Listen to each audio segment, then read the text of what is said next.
rebuked him, and the demon went out of him, and the boy was cured from that hour. Amen. Then came the disciples to Jesus apart, and said, Why could we not cast it out? And he said unto him, Because of thy little faith. For verily I say unto you, if ye have faith as a grain of mustard seed, ye shall say to the mountain, Remove hence to yonder place, and it shall remove, and nothing shall possible.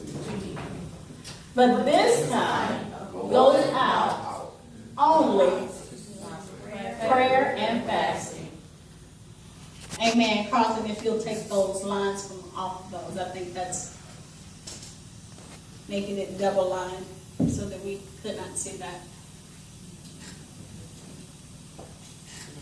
Amen. Is this our last scripture? Have we already read it to me? I think that was our last scripture.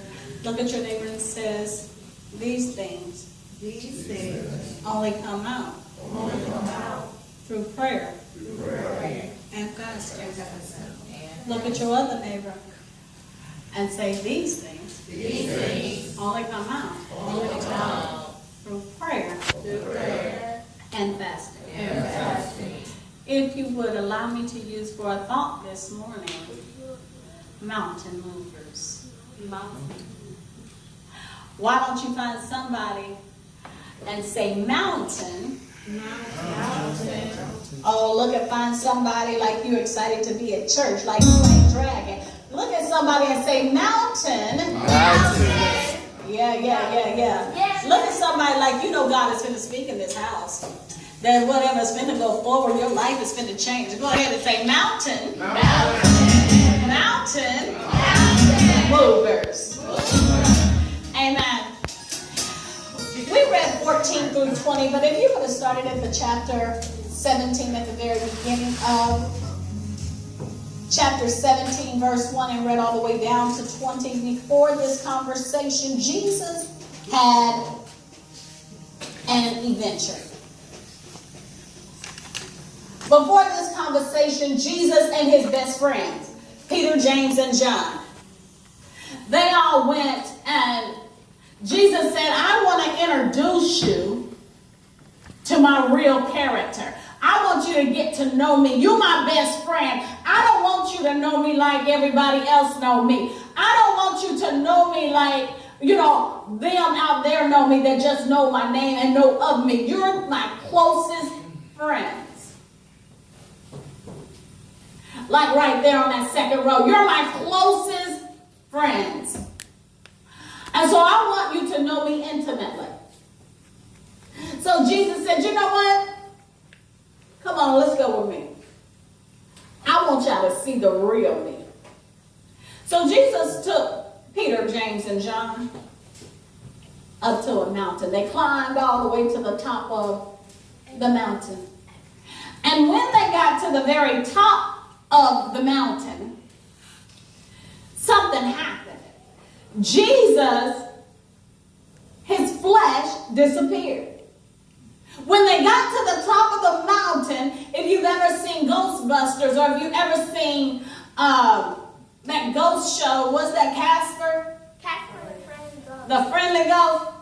Jesus' flesh disappeared. Jesus was at the top of the mountain and he said, I want my best friends to see the real me.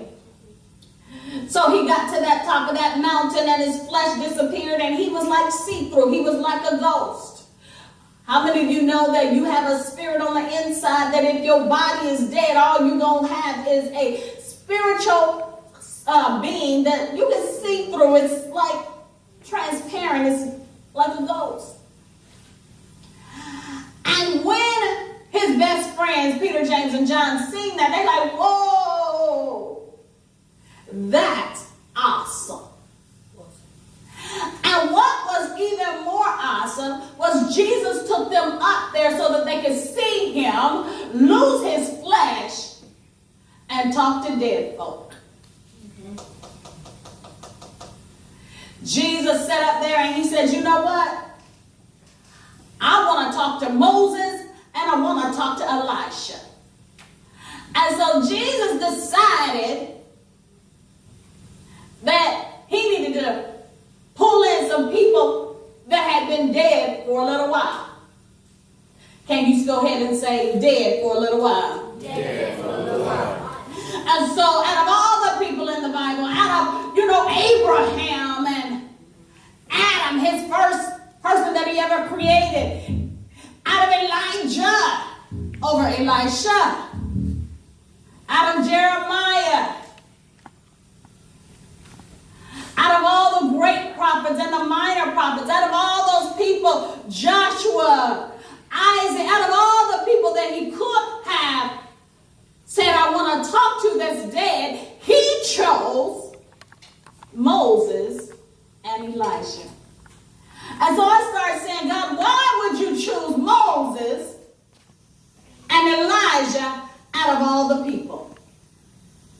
And God began to speak to me and minister to me, and he began to let me know that I chose Moses because Moses is responsible for the first 5 books of the Bible. Moses is responsible for the very beginning, from start. And Elijah, he represents the prophets. He represents what I've been talking about. He represents what everybody else been prophesying, saying was going to happen concerning me. See, sometimes along the way, you get so confused by dealing with things. You got light bill and gas bill. You got kids in trouble. You got kids acting up. You got this going on. You got that going on. You got relationship problems. You got all kinds of things happening. And so what tends to happen when all kinds of things is coming your way, you tend to get confused about what your purpose is. And not only what your purpose is what happened at the beginning. And so I believe Jesus started saying, okay, I got all these people that's following me. I'm preaching. I'm doing all of this. I'm doing all of that. I need to remember the beginning. Why did I show up on this earth? What was my purpose for being on this earth? What was my purpose? And so he went and he said, Moses, come here. Tell me about my purpose. So he pulls Moses up, and I believe they had a conversation, something like this. You remember Adam, the first man? He messed up. And so, y'all had a plan. And the plan was you'll come down and you'll redeem man. And you'll make sure that man can go ahead and get the same spirit that they had at the very beginning back. They're going to be able to get that back. I believe that was the conversation that he had with Moses. And then he turned to Elijah. And he was like, Elijah, talk to me. Elijah said, you know what? Unto us a son is born, unto us a baby is born, unto us a son is given. We're going to call him Wonderful Counselor, Mighty God, Prince of Peace, Everlasting Father. He's going to come and the government's going to be on his shoulders. I believe he started talking about, this is what we've been saying about you. This is your purpose. This is your reason for being on this earth. Sometimes we need to go back to the beginning. Why did I ever get here, and what is my purpose? And in between his conversation is doggone best friends. They decided to have a plan of their own. So his best friends was like, hey, we gonna build us some statues. This is good that we've seen this. We're gonna build a statue of Jesus, a statue of Moses, and a statue of Elijah. This is great. All of y'all are great men. We're gonna build some statues so that we'll never forget this moment. And right when they had this bright idea, God the Father parted the sea, parted the sky. And he said, hey, Moses, get out of here. Elisha, get out of here. The only person you need to remember is my son. This is my son, my beloved son. This is the only one that can save you. This is the only one that can set you free. This is the only one that can deliver you. And it's amazing. You just seen Jesus shed his flesh right in front of your eyes. You just seen him call the dead and start talking to them. And then you just seen the sky open up and start talking. And then y'all walk down the mountain. Now before you walk down the mountain, let me throw this in there. You're afraid because the sky opens up and you start hearing these voices that's real loud. You fall on your face and you're afraid. Peter, James, and John is like, whoa. So afraid to where they couldn't get up off the ground until Jesus touched them and said, get up. Now let's go over what we just talked about. You just seen Jesus shed his flesh. You just seen him call Moses and Elijah that's been dead for years. You just got through seeing the heavens open up and a voice start talking. And you were so afraid that Jesus had to touch you to help you get off your face. And right after that, look at your neighbor and say, right after that. Right after that. Look at your neighbor and say, right after that. Right after that. They come down the hill, the mountain, and a man brings his son that has a demon in him. And they didn't have enough power. They didn't have enough power to cast out a demon. Now we understand, we know you weren't fasting because the Pharisees and Sadducees went to Jesus and said, John's disciples is fasting. We fasting. Why the folks walking with you, Jesus, ain't fasting? So we understand y'all ain't been fasting. We understand y'all have not been praying. Because y'all went to Jesus yourself and said, Jesus, teach us how to pray. So we get that you haven't been fasting and you have not been praying. But you just seen flesh disappear and then come back. You just seen dead people start talking. You just seen the heavens open up.